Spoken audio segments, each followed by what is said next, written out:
Ouais, il y a un mec qui veut qu'on se la donne, donc on va se la donner les mecs. C'est parti.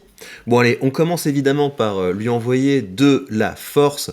Donc vous voyez sa chaîne, il s'appelle l'investisseur libre. Donc regardez, on like, on s'abonne, je me suis déjà abonné. Et donc il a fait une vidéo, pourquoi l'immobilier pour débuter dans l'investissement versus bourse, réponse à Victor Ferry. Donc je ne sais pas de quoi, sur quoi il va répondre, je ne sais pas ce que j'ai dit, je ne sais pas de quoi il veut me parler, mais on va se lancer là-dedans, de toute façon c'est très intéressant. Mais fais gaffe quand même, hein, parce que peut-être qu'on pourrait se la donner. Je rigole, c'est bon, ça va. Tu te la pètes? C'est bon, on y va. Victor, il faut qu'on parle. Et vous savez finalement que si vous voulez construire de la richesse, il faut que vous mettiez une partie de l'argent que vous gagnez. Ah tiens, c'est marrant, c'est mon ancien bureau, donc c'est quelque chose qui fait assez longtemps. Petit t-shirt Vietnam, du plus bel effet, je pense que c'est ma maman qui m'avait rapporté ça. Moi, je suis jamais allé en Asie, faudrait que j'y fasse un tour un jour. On voit les bottes de ma femme, sympa. Là, il y a un petit livre, ça doit être l'investisseur intelligent. Les petites plantes, petites caméras et tout. Ouais, pas mal. Pas mal. J'étais peut-être en train de faire des pompes à cette époque-là parce que j'ai l'air un petit peu plus affûté qu'aujourd'hui. Donc, je vais faire gaffe à ça là. Je vais me remettre en mode combat. À votre service. Ça veut dire que vous allez investir une partie de votre argent pour qu'il travaille pour vous. Il y a beaucoup de gens qui font ça via l'immobilier. Le problème, c'est que pour l'immobilier, il faut un gros capital de départ. Là, Victor, on est Ah, j'aime bien. J'aime bien les petits effets là. C'est vrai que moi j'ai plutôt avoir tendance à travailler les montages sur ma chaîne principale, mais c'est bien. Ouais, j'aime bien. pas d'accord. Et je vais t'expliquer ça en 2 points. Déjà, trouver des capitaux, c'est possible. On a la chance d'être en France où les prêts sont accessibles au plus grand nombre, pour peu qu'on ait une bonne tenue de compte, un projet d'investissement adapté à sa situation et un dossier bancaire bien ficelé. Ouais, alors aussi le truc c'est qu'à l'époque où j'avais fait cette vidéo, je connaissais pas les plateformes genre Realty, parce que ouais, c'est il y a 7 mois, donc Realty j'ai connu un petit peu plus tard, donc maintenant j'enlèverai l'argument du capital. En fait, on peut se lancer dans l'immobilier sans avoir besoin de capital, mais l'endettement, est-ce que tu trouves que c'est une bonne idée de s'endetter comme ça avec en prenant un crédit auprès d'une banque? Je sais pas, moi je pense que c'est mieux de construire sa richesse petit à petit, par exemple avec des fractions d'actions ou des fragments de biens. Mais vas-y, dis-nous. En investissement, il y a une règle qui fait foi. Y égale AX fois T. Qu'est-ce que ça veut dire? Argent généré égale capital fois taux fois temps. On a donc Non, trois ça me saoule. j'aime pas les, j'aime pas les formules. Non mais je rigole. Vas-y, déplie. leviers pour maximiser ses revenus. On a tendance à dire que le meilleur moment pour investir, c'était hier, et le deuxième meilleur moment, c'est aujourd'hui. Deuxième levier, le taux. Il faut trouver les actifs qui ont les meilleurs rendements. Non mais je pense que tu sais, on a tous commencé. Il y a toujours un moment où on a fait des vidéos où on était peut-être pas assez fluide, pas assez naturel. J'ai eu exactement le même problème. Tout ça pour te dire que je suis sûr qu'aujourd'hui tu déchires quand tu fais tes vidéos, mais permets-moi quand même de te mettre en x2 mon pote. Voilà.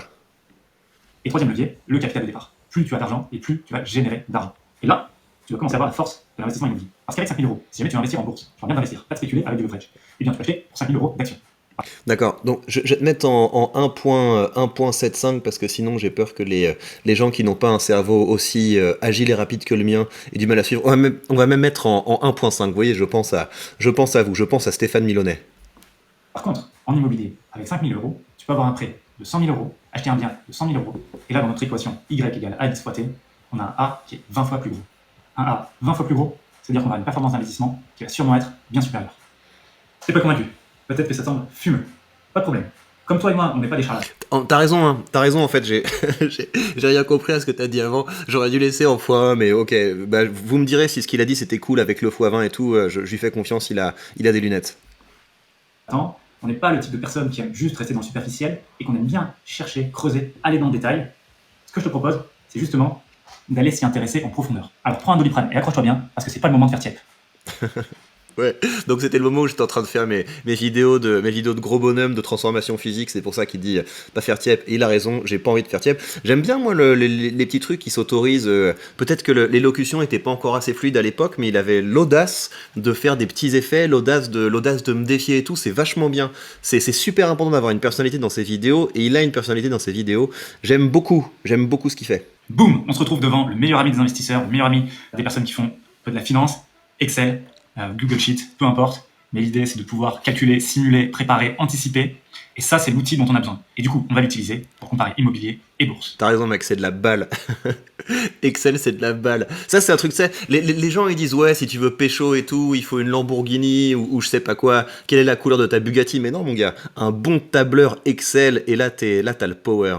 On a ici les hypothèses de départ, avec la bourse sur la droite, c'est le plus simple, donc on va commencer par là. Et ensuite, ici, l'immobilier. Valeur de l'actif acheté. Dans le cas de la bourse, on est à 5 000 euros parce que si j'ai 5 000 euros, eh bien, je vais sur mon courtier en ligne, Bucks, lien en description, et je vais acheter pour 5 000 euros d'actions. Je ne vais pas pouvoir faire de leverage. Il a raison, vous avez le lien vers Bucks en description, c'est tout à fait, il faut toujours le rappeler. Le leverage en bourse, c'est quelque chose qui est assez risqué. C'est plus utilisé pour de la spéculation, sur l'investissement long terme. On fait de l'investissement sans levier. Dans le cas de l'immobilier, on regardera ça un petit peu après. On va prendre valorisation annuelle. On a un taux moyen de 8% de valorisation tous les ans. C'est-à-dire que tous les ans, mes actions prennent 8%. Et ça, sur les 20 ans de la durée de la simulation. J'ai donc 115 000 euros pour acheter un bien. Le problème avec l'immobilier, c'est pas comme la bourse et avec Bucks, on a de la commission. On a beaucoup de frais de frottement pour acheter. Dans les frais, on a les frais de notaire, c'est environ 8% du prix d'achat du bien. On va avoir les frais d'agence, c'est à peu près aussi 8%, c'est très élevé. Ouais, donc frais de notaire, hein. Rappelez toujours qu'en fait, frais de notaire, c'est pas vos pauvres notaires qui emportent cet argent. Frais de notaire, ça veut dire l'État qui vous pique un énorme paquet de fric. C'est des impôts, hein, c'est pas des frais de notaire.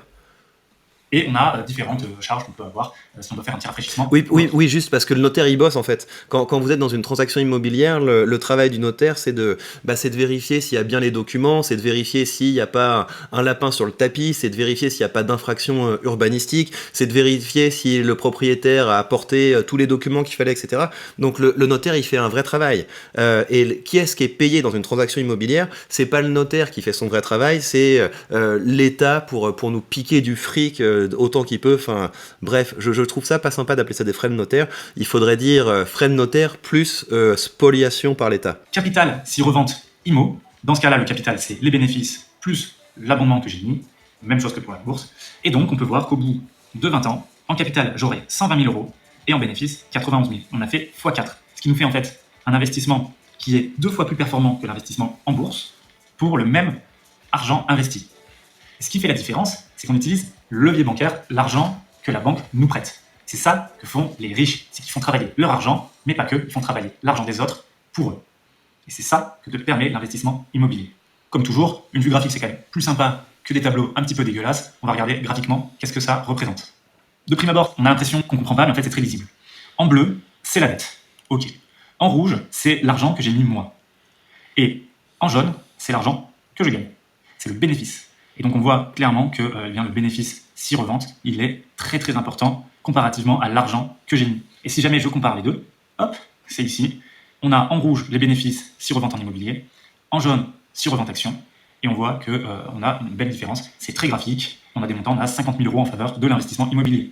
C'est déjà un premier pas dans l'investissement. Bon, écoute, c'était vachement bien. C'est très intéressant et c'est effectivement le levier du crédit, c'est quelque chose qu'il faut utiliser et on peut l'utiliser sur des plateformes comme Realty, mais les taux sont vite très élevés. Donc c'est vrai que pouvoir emprunter à quelque chose comme 1,5%, 2%, maintenant c'est peut-être aux alentours de 3% des fois, c'est quand même vachement bien.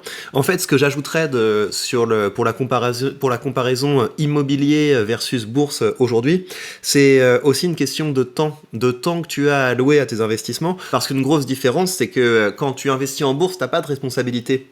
T'as pas de responsabilité de t'occuper de tes entreprises.